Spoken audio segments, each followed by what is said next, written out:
আসসালামু আলাইকুম। আশা করি মহান আল্লাহর রহমতে সবাই ভালো এবং সুস্থ আছেন। রমজান মাস সংযমের মাস, ইবাদতের মাস। এই সংযম সাধনার সাথে সাথে নানা রকম শারীরিক ও মানসিক উপকারও অর্জন করা সম্ভব এই রমজান মাসে। এর মধ্যে একটি হচ্ছে ওজন কমানো। যাদের ওজন একটু বেশি, তারা এই রমজান মাসে সহজেই ওজন কমিয়ে নিতে পারেন। অনেকেই মনে করেন রোজা রাখলেই ওজন কমে যাবে, কিন্তু বাস্তবতা কি বলে? বাস্তবতা হলো রোজায় ওজন কমবে এমন কোনো কথা নেই। রোজায় অনেকে উল্টো ওজন বাড়িয়ে ফেলে। তাই আজকে আমি এই ভিডিওতে জানাবো রোজায় কিভাবে সংযম সাধনার পাশাপাশি স্বাস্থ্যকরভাবে ওজন কমানো যায়। চলুন শুরু করা যাক। প্রথমেই বুঝে নিই রোজায় কেন ওজন বাড়ে। রোজায় ওজন বাড়ার কারণ হচ্ছে ইফতারে অতিরিক্ত ভাজা পোড়া খাওয়া, বেশি চিনি ও মিষ্টি জাতীয় খাবার খাওয়া, ভাত বেশি খাওয়া, কোনো নিয়ম না মেনে অতিরিক্ত খাওয়া দাওয়া করা, ইফতারের পর থেকে ঘুমানোর আগ পর্যন্ত সারাক্ষণ অল্প অল্প করে কিছু না কিছু খাওয়া। এগুলো আমাদের শরীরে অতিরিক্ত ক্যালোরি যোগ করে, ফলে আমাদের শরীরের ওজন না কমে বরং উল্টো ওজন বেড়ে যায়।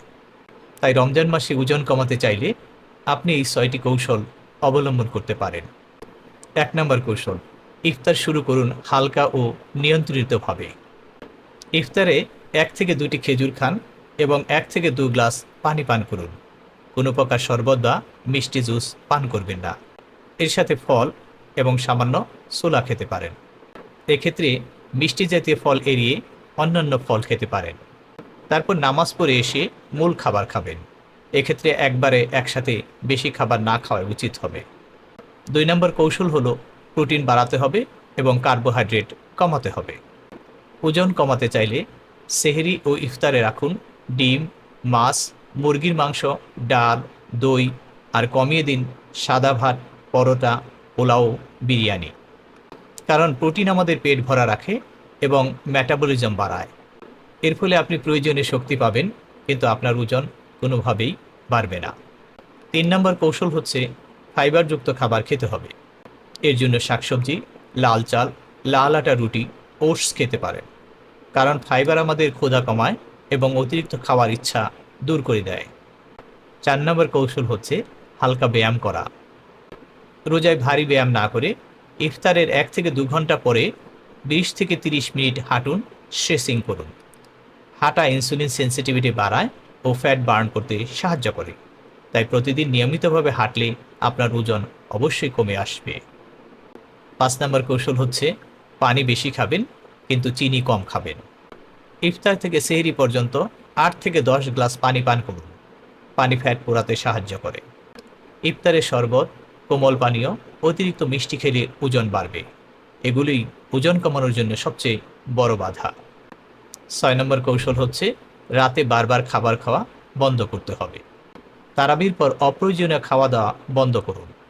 রাত 9টার পর পানি ছাড়া কোনো কিছুই খাবেন না। রোজা মানেই শরীরকে রিসেট করার সুবর্ণ সুযোগ।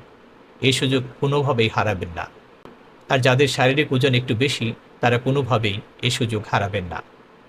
যাদের ডায়াবেটিক, থাইরয়েড, উচ্চ রক্তচাপ আছে, তারা ডাক্তারের পরামর্শ ছাড়া কঠোর ডায়েট করবে না। এতে কিন্তু হিতে বিপরীত কিছু ঘটার সম্ভাবনা রয়েছে।